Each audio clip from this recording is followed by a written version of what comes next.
5 ठो हैं, उनमें से पाँचवा समझने लायक है, उसी पर 2 ठो क्वेश्चन भी हैं 5.2 में 2 ठो क्वेश्चन दिए हैं पाँचवा पासुलेट पर आधारित, और 4 ठो तो बहुत सिंपल है, लिखवा देते हैं अभी। पासुलेट अभिधारणा,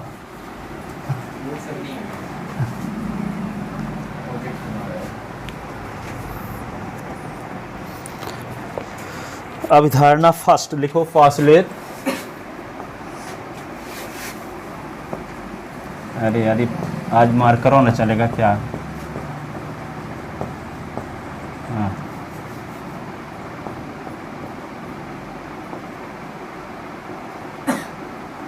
पासुलेट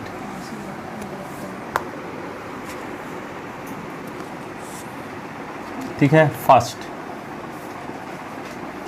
हिंदी में इसको बोलते हैं अभिधारणा, अभिधारणा फर्स्ट। तो अभिधारणा फर्स्ट क्या है? A straight line may be, देखो a straight line may be drawn from any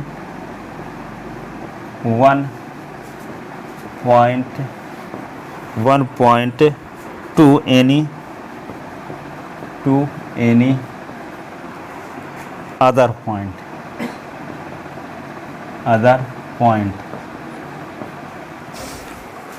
वो क्या है? एक बिंदु से दूसरी बिंदु तक एक लाइन खींची जा सकती है, सीधी सी बात है कि नहीं है? क्या लिखा है?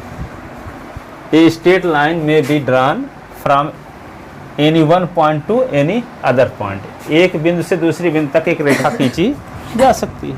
हो गया, सामान्य चीज है, यूनिवर्सल ट्रूथ है, बचपन से जानते हो। लिखो दूसरा, पासुलेट सेकंड। समझना सिर्फ 5th नंबर है, ये तो सामान्य चीजें हैं। A terminated line can be produced infinitely. A terminated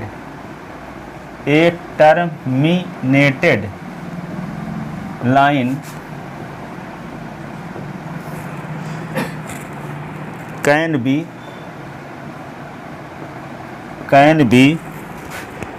produced infinitely.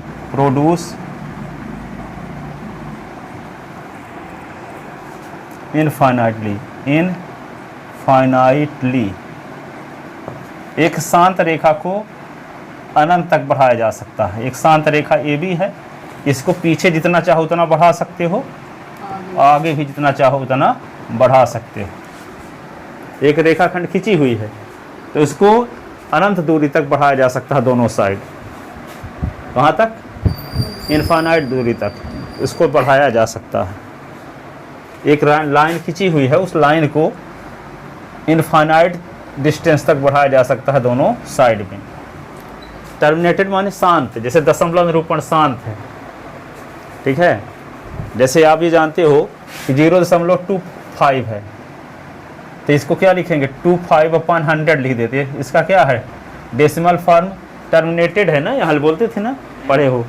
उसी प्रकार एक शांत लाइन है ए से बी, तो इसको इनफाइनाइट डिस्टेंस तक बढ़ाया जा सकता है दोनों साइड में, इधर भी और इधर भी। तो ऐसे लिख करके ये डायग्राम भी बना देना, ठीक है। ये पासुलेट सेकंड है। थर्ड देखो, थर्ड पासुलेट देखो,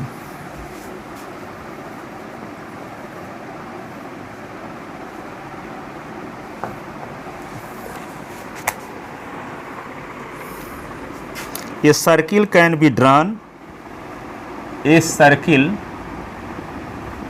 can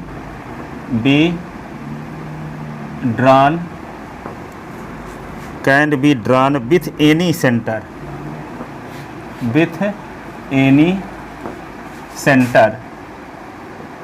any centre and any radius, any radius, किसी भी पॉइंट को सेंटर मानकर कोई भी रेडियस का सर्किल खींचा जा सकता है।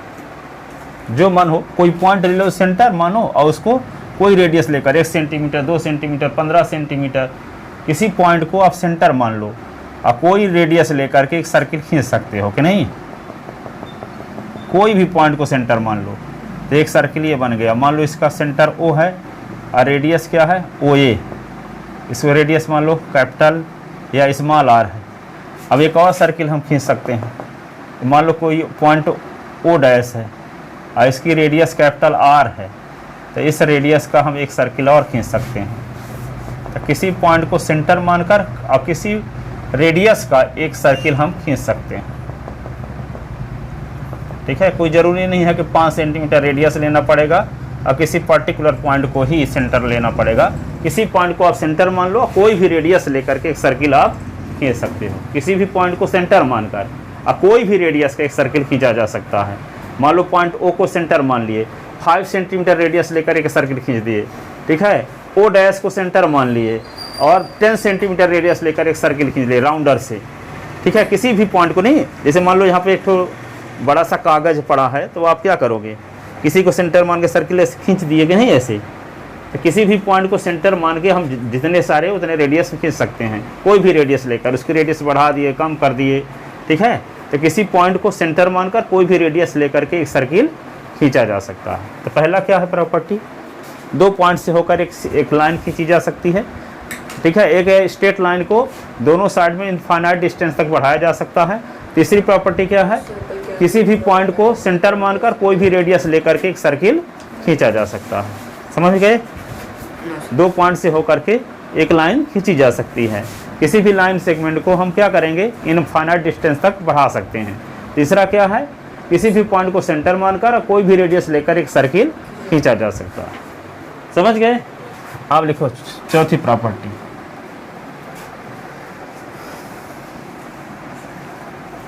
पोस्टुलेट फोर्थ,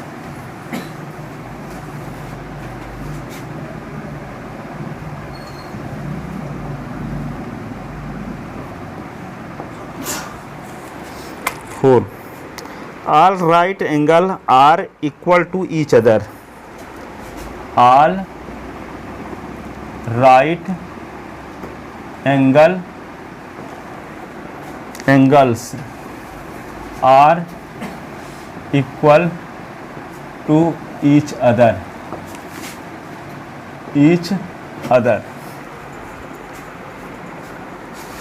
जैसे एक राइट एंगल बना लिए क्या, ABC एक राइट एंगल हो गया, ये भी 90 डिग्री के बन रहा है। एक PQR क्या बना लिए, PQR ये भी राइट एंगल बन रहा है। एक क्या बना लिए, XYZ ये 90 डिग्री का। तो यहाँ पे क्या होगा, angle ABC is equal to 90 degree, angle PQR is equal to 90 degree. तो angle XYZ is equal to 90 degree. तो हम क्या लिख सकते हैं इसको, angle ABC is equal to angle PQR is equal to angle XYZ। जितने राइट एंगल बनते हैं परस्पर इक्वल होते हैं। ठीक है, जितने राइट एंगल आप बना सकते हो वे सभी क्या होंगे, म्यूचुअली इक्वल होंगे। ठीक है, जैसे ये भी 90 डिग्री का राइट एंगल है, ये राइट एंगल है, ये राइट एंगल है, तो सभी राइट एंगल क्या होते हैं, इक्वल होते हैं। वही लिखा गया ABC 90 degree, PQR 90 degree, XYZ 90 degree. तो ये सब तीनों आपस में क्या होंगे, इक्वल होंगे। ठीक है, तो R राइट एंगल क्या होते हैं, म्यूचुअली इक्वल होते हैं, म्यूचुअली इक्वल होते हैं। तो 2 पॉइंट से होकर के एक लाइन खींची जा सकती है, पहली पोस्टुलेट। दूसरा पोस्टुलेट क्या है, कोई शांत लाइन को, है ना, कोई स्ट्रेट लाइन है तो उसको इनफाइनाइट रूप से दोनों साइड में बढ़ाया जा सकता है। तीसरी क्या है पोस्टुलेट, किसी भी पॉइंट को सेंटर मानकर कोई भी रेडियस का एक सर्किल खींचा जा सकता है। ठीक है, फिर चौथा क्या है, इक्वल टू ईच अदर। ठीक है, सभी राइट एंगल इक्वल होते हैं। सभी राइट एंगल क्या होते हैं, इक्वल होते हैं। अब देखो पांचवी प्रॉपर्टी, उसी में थोड़ा राज की बात है वो भी आसान है, परंतु थोड़ा समझना है ज़्यादा।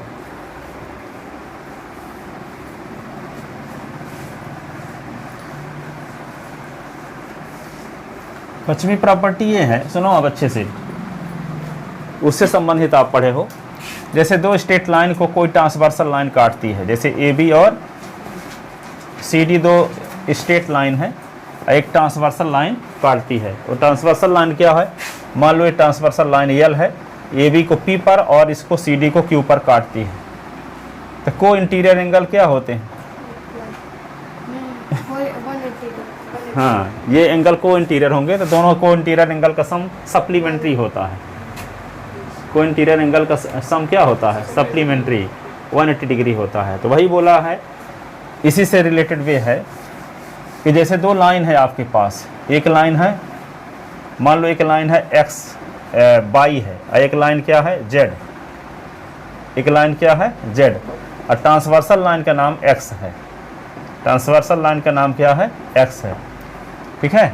तो जब दो स्ट्रेट लाइन को कोई ट्रांसवर्सल लाइन को दो लाइन पर कोई लाइन इंटरसेक्ट करती है, दो लाइन काटती है, दो लाइन को काटती है, तो जो जिधर एंगल बनते हैं को इंटीरियर एंगल, जैसे ये इनको को इंटीरियर एंगल बोल सकते हो। तो मान लो ये एंगल 1 और ये एंगल 2 है, तो जिस साइड में को इंटीरियर एंगल का सम 180 से कम होगा, उस साइड में इन दोनों लाइन को बढ़ाओगे तो एक दूसरे को इंटरसेक्ट करेंगे। जिधर को इंटीरियर एंगल का सम 180 से कम होगा, जिधर को इंटीरियर एंगल का सम 180 से कम होगा, उसी साइड में इन दोनों लाइन को बढ़ाओगे तो एक दूसरे को इंटरसेक्ट करेंगी। इधर चाहे बढ़ाते रहो, पूरी ज़िंदगी बढ़ाते रहोगे, कभी एक दूसरे को इंटरसेक्ट नहीं करेंगे जिधर दो को इंटीरियर एंगल का सम 180 से अधिक है। इधर तक को इंटीरियर एंगल का सम 180 से अधिक होगा, लेकिन यहाँ 1 और 2 का सम क्या होगा? 180 से कम होगा। जिधर 180 से कम होगा, उस साइड में इन दोनों लाइन को बाई और जेड को बढ़ाओगे तो एक दूसरे को काटेंगी कहीं ना कहीं, ठीक है, कहीं ना कहीं एक दूसरे को इंटरसेक्ट करेंगी। तो किधर इंटरसेक्ट करेंगी? जिधर दोनों एंगल, इन दोनों एंगल का सम 1 और 2 का जो सम 180 से कम होगा, उसी साइड में दोनों लाइन को बढ़ाने से दोनों लाइन एक दूसरे को कहीं ना कहीं इंटरसेक्ट करेंगे, ठीक है। जिस साइड में दोनों एंगल का सम 180 से अधिक होगा, उधर चाहे पूरी ज़िंदगी बढ़ाते रहो, 2-4 अवतार लेकर के, तब भी वे दोनों लाइन एक दूसरे को इंटरसेक्ट नहीं करेंगे। अब बढ़ाते रह गए, ख़त्म हो गए, दूसरे अब पीढ़ी आई वो भी बढ़ाती रह गई, कभी एक दूसरे को इंटरसेक्ट नहीं करेंगे। भागीरथी की भांति तपस्या किए, वे ख़त्म हो गए, फिर उनके पीढ़ी हुए, जन्म लिए, ख़त्म, तपस्या किए, तब 2-3 जन्मों बाद गंगा आई है यहाँ।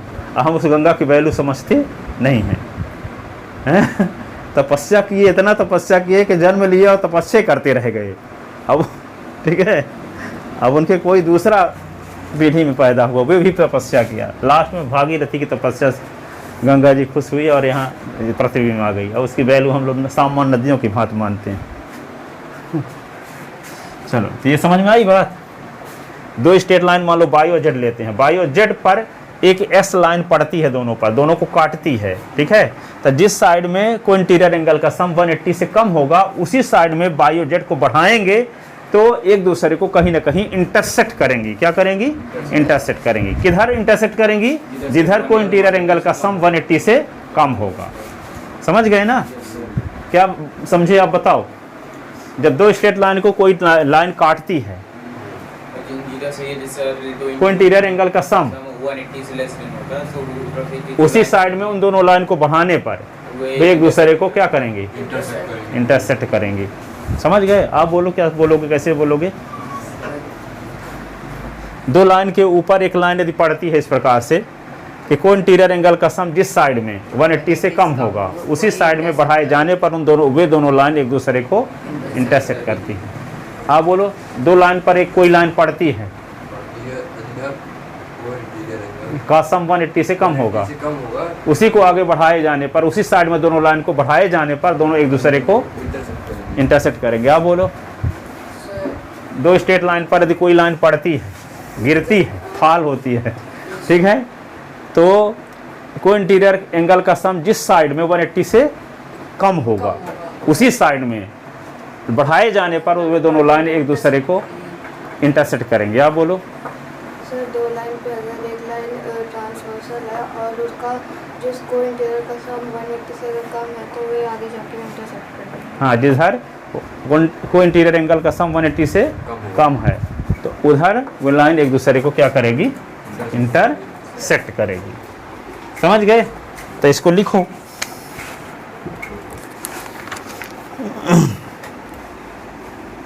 फाइव लिख लेते हैं यहाँ पर।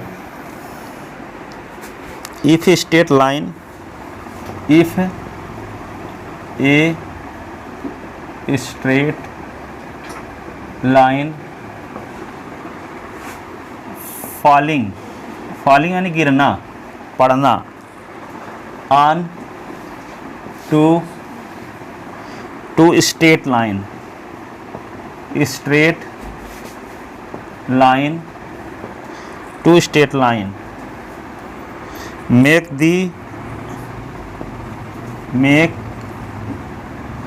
the interior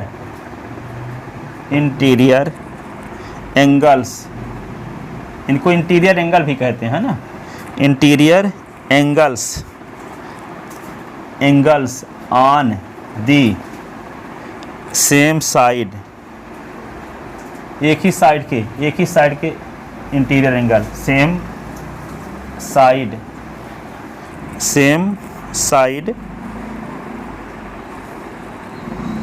of its taken together less then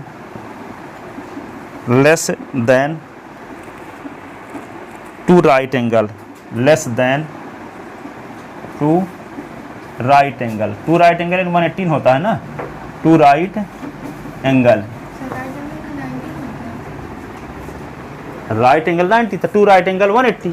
तो जिधर टू राइट एंगल से कम एंगल होगा, less than two right angle means 180 से कम, less than two right angle means इससे कम, वही ना हुआ। Two right, less than two right angles,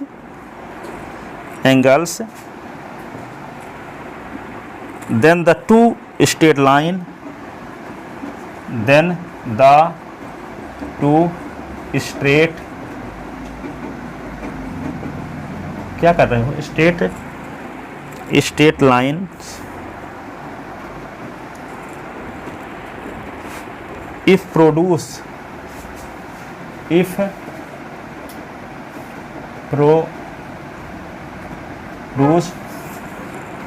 infinitely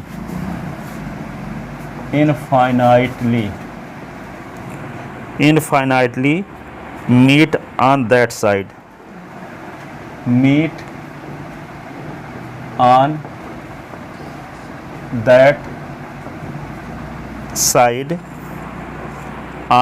which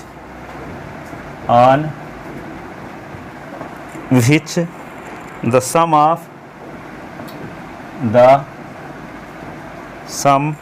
of angles less than sum of angles is less than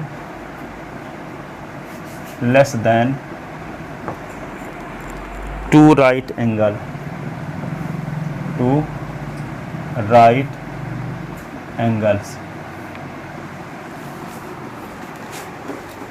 उसी side में infinite रूप से बढ़ाने पर काटेंगी जिधर एंगल क्या है, टू राइट एंगल से कम है, टू राइट एंगल से क्या है, कम है। ठीक है।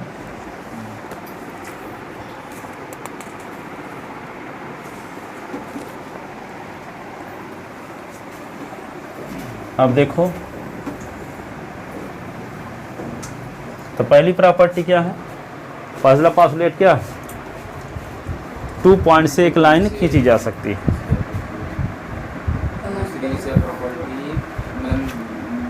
दूसरा पोस्टुलेट चाहिए कि 2 पॉइंट को मिलाने से एक लाइन खींची जा सकती है, 2 पॉइंट को मिलाने से। ठीक है। दूसरी क्या है, कोई भी लाइन सेगमेंट है उसको दोनों साइड में फाइनाइट रूप से बढ़ाया जा सकता है। तीसरी क्या है, A circle can be drawn with any radius and circle. हाँ, Center. किसी पॉइंट को सेंटर मानकर रेडियस, कोई रेडियस मानकर एक सर्किल खींचा जा सकता है। और फिर are right angle are equal to each other. To each other. दुनिया में जितने राइट एंगल होंगे परस्पर बराबर होते हैं, ठीक है। अब पांचवा क्या है, जब दो लाइन पर कोई एक लाइन इंटरसेक्ट करे, जिस साइड में इंटीरियर एंगल का सम, जिस साइड के इंटीरियर सम 180 से कम है, उसी साइड में इनफाइनाइट रूप से बढ़ाने पर लाइन इंटरसेक्ट करेगी जिधर एंगल का सम 180 से कम है। और 180 को हम टू राइट एंगल भी बोल सकते हैं। 180 को क्या बोल सकते हैं, टू राइट एंगल। तो टू राइट एंगल से कम जिधर होगा एंगल का सम, इंटीरियर एंगल का सम, उसी साइड में बढ़ाए जाने पर लाइन इंटरसेक्ट करेगी, मीट होगी। मीट यानी मिलेगी, प्रतिच्छेद करेगी, काटेगी, ठीक है। अब आगे देखो, इस पर सिंपल दो क्वेश्चन है, हो गया। फिर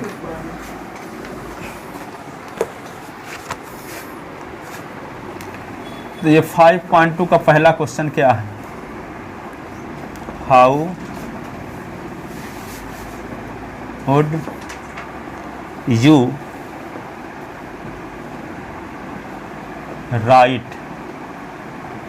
rewrite Euclid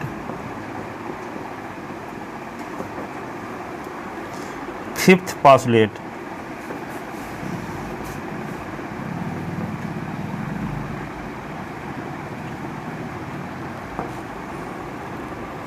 so that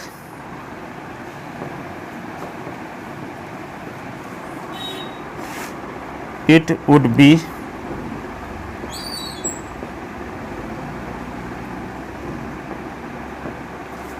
easier, easier to understand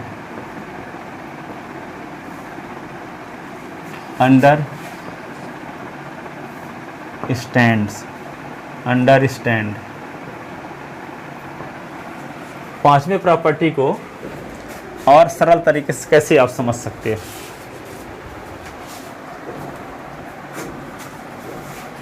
और सिंपल तरीके से कैसे लिखा जा सकता है, समझा जा सकता है।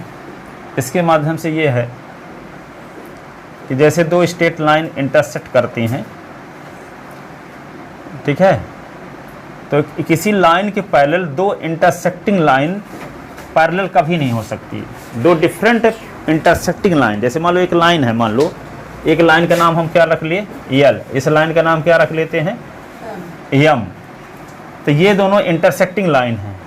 तो एक लाइन के पैरेलल दो इंटरसेक्टिंग लाइन नहीं खींची जा सकती। जो खींची भी जा सकती है तो इसके इंटरसेक्शन पॉइंट से खींची जा सकती है। जैसे यल और यम कहाँ पे इंटरसेक्ट करती हैं, पी पर।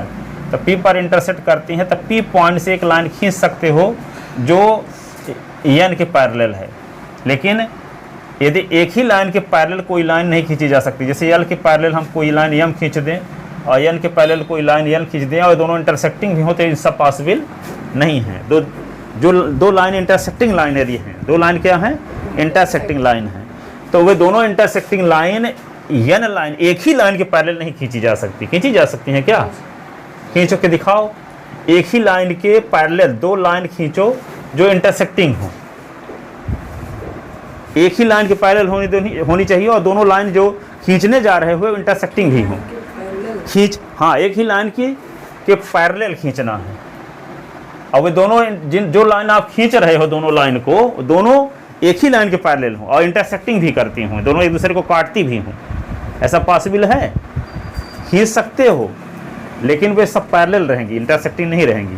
जैसे हम एन के पैरेलल लाइन खींचते हैं, देखो एन है और इसके पैरेलल लाइन खींच देते हैं यल, और ये क्या है, यम, यल खींच दे और यम, तो ये दोनों लाइन इंटरसेक्टिंग लाइन नहीं होंगी।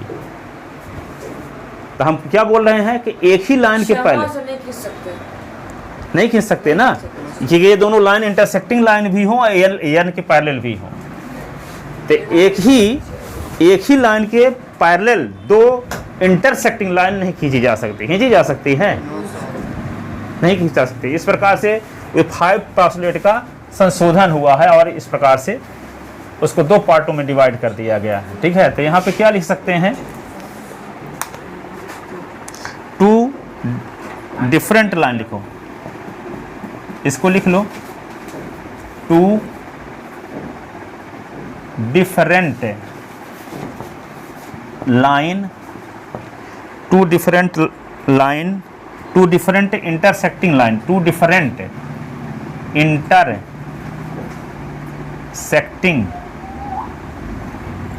Line can not be parallel to the same line. दो इंटरसेक्टिंग लाइन एक ही लाइन के पैरेलल नहीं खींची जा सकती। सहमत हो इस बात से ना? दो इंटरसेक्टिंग लाइन हो तो एक ही लाइन के पैरेलल नहीं खींची जा सकती, कि दोनों इंटरसेक्ट भी करती हों और लाइन एक ही लाइन के दोनों पैरेलल भी हों, ऐसा पॉसिबल ही नहीं है। क्या है? पॉसिबल तभी होगा कि जब दोनों लाइन क्या होंगी, इंटरसेक्टिंग ना हो करके पैरेलल हो, तब खींच सकते हैं एक ही लाइन के पैरेलल लाइन। लेकिन एक ही लाइन के पैरेलल भी हों और दोनों इंटरसेक्ट भी करें, ऐसा संभव नहीं है। तो वही तो लिखा है, two different intersecting line can not be parallel to the same line, same line, बल्कि दोनों इंटरसेक्टिंग लाइन के कॉमन पॉइंट से लाइन खींच सकते हैं हम यल के पैरेलल, परंतु ये दोनों लाइन पैरेलल नहीं रहेंगी। कॉमन पॉइंट जो पी होगा वहां से हम एक लाइन खींच सकते हैं यल के पैरेलल, दोनों के इंटरसेक्शन पॉइंट से, जो इंटरसेक्शन पॉइंट है या कॉमन पॉइंट जिसको बोल सकते हैं, तो कॉमन पॉइंट से हम एक लाइन खींच सकते हैं जो एन के पैरेलल है। लेकिन ये दोनों लाइन पैरेलल नहीं रहेंगी और इंटरसेक्टिंग भी हों, इंटरसेक्टिंग भी हों और एन के पैरेलल दोनों हो, एन के पैरेलल एल भी हो और एन के पैरेलल एम भी हो और दोनों इंटरसेक्टिंग भी हो, ऐसा पॉसिबल नहीं है। ठीक है, आगे देखो, एक सेकंड नंबर क्वेश्चन और है। कहता है कि पांचवी अवधारणा के आधार पर, जो आप पासलेट पढ़े हो उसके आधार पर दो पैरेलल लाइन का जन्म कब होगा, कब जन्म होंगे, औचित्य रीजन बताओ कब पैरेलल लाइन बनेंगी। जिधर एंगल का सम क्या है 180 से कम है वहां लाइन काटेंगी। ठीक है, जिधर 180 से कम इंटीरियर एंगल का सम जिस साइड में क्या होगा, इंटीरियर एंगल का सम 180 से कम होगा, उधर लाइन इंटरसेक्ट करेंगी। तो इंटरसेक्टिंग जब लाइन नहीं करती एक दूसरे को तब क्या होती है, पैरेलल। ठीक है, तो जब इंटीरियर एंगल जो 1 और 2 बने थे, अभी हम जो दिखाए थे अभी डायग्राम में, ये मान लो y है, ये z है, ये x है, तो जिधर इंटीरियर एंगल 1 और 2 बने हैं, इन दोनों एंगल का सम 180 से कम ना हो करके 180 के बराबर हो जाए, तब ये लाइन, ये y और z क्या हो जाएंगी, पैरेलल।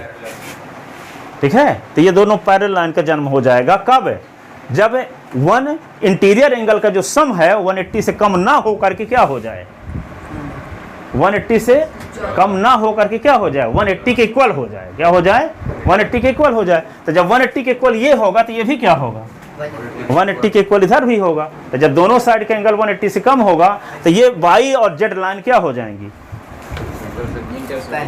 पैरेलल हो जाएंगी। क्या हो जाएंगी, पैरेलल हो जाएंगी। तो कहता है 5 नंबर पासलेट की मदद से दो पैरेलल लाइन का जन्म किस प्रकार से होगा। तो जन्म कब होगा, जब इंटीरियर एंगल, जो इंटीरियर एंगल का सम है 180 के इक्वल हो जाए। इंटीरियर एंगल का सम 180 के इक्वल हो जाएगा, तभी दोनों लाइन y और z क्या हो पाएंगी, क्या हो पाएंगी, पैरेलल हो पाएंगी। ठीक है, तो लिखो क्वेश्चन।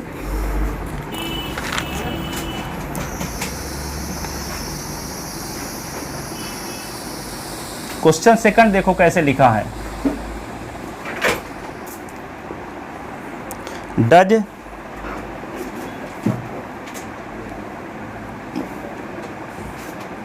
यूक्लिड्स फिफ्थ है पासलेट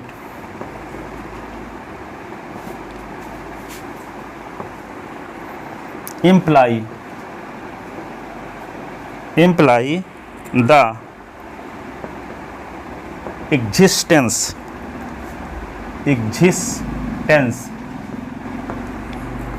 of parallel line एक्सप्लेन।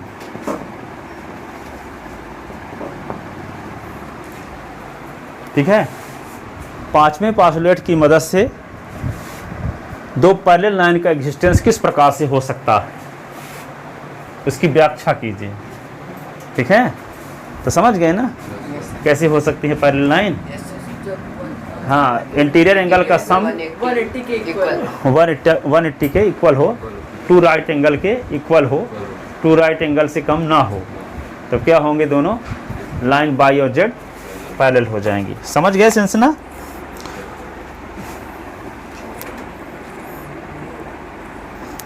लिखो अकॉर्डिंग, ये सलूशन इसका कैसे लिखोगे। The fifth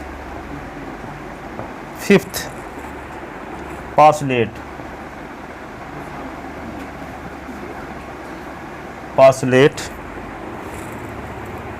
when a line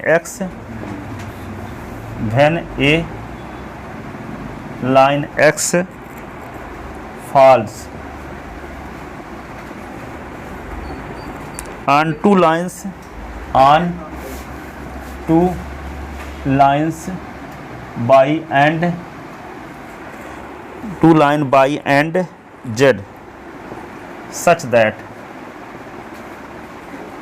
such that angle 1 plus angle 2 is less than 180, then line by and z intersecting ये पास्टुलेट हो गया कौन सा। If angle 1 plus angle 2 is equal to 180, then line by and z are parallel।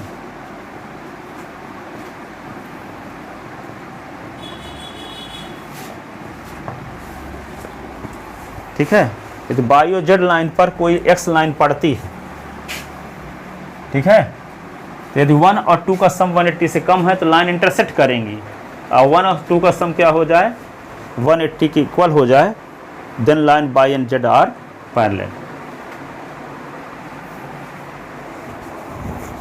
ठीक है, इस प्रकार आपका ये 5 चैप्टर भी खत्म हो गया। 5 चैप्टर के आपको 7 एक्जियम्स बताए थे, अब 5 पास्टुलेट बताए, और उस पर आधारित जो क्वेश्चन एनसीईआरटी में दिए गए हैं वे सब बताए गए। वो क्वेश्चन हमको इतने पढ़ा तो दिए हैं, पर हमको ये लगता नहीं है कि आप लोग लिखे हुआ होगे आएगा एग्जाम में, तो लिख लोगे हम ना लिखोगे तो फिर संडे के टेस्ट में, तो संडे के टेस्ट में देंगे 1 से 7 तक। अभी तो परीक्षा तो दे लो वहाँ का।